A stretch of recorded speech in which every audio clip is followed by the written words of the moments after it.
In this video, we're going to take a look at the shapes and the backgrounds tools.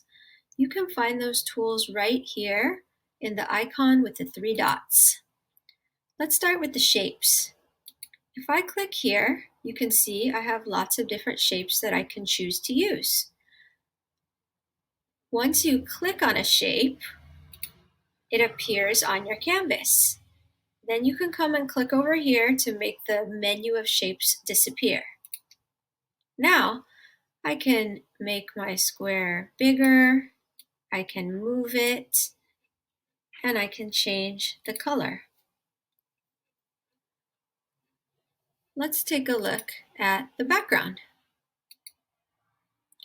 For the background, I can choose a solid color. I can do something that has a rainbow or different shades, or I can choose some different kinds of lines and grids and dots.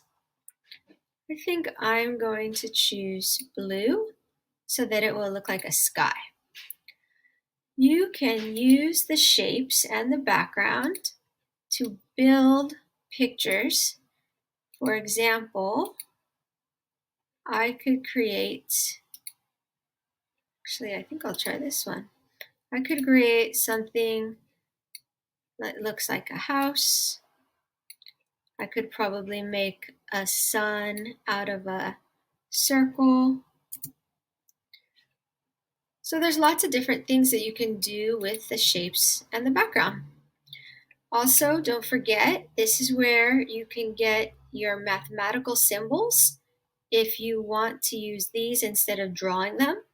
And you also can build numbers using your ones, tens, and hundreds.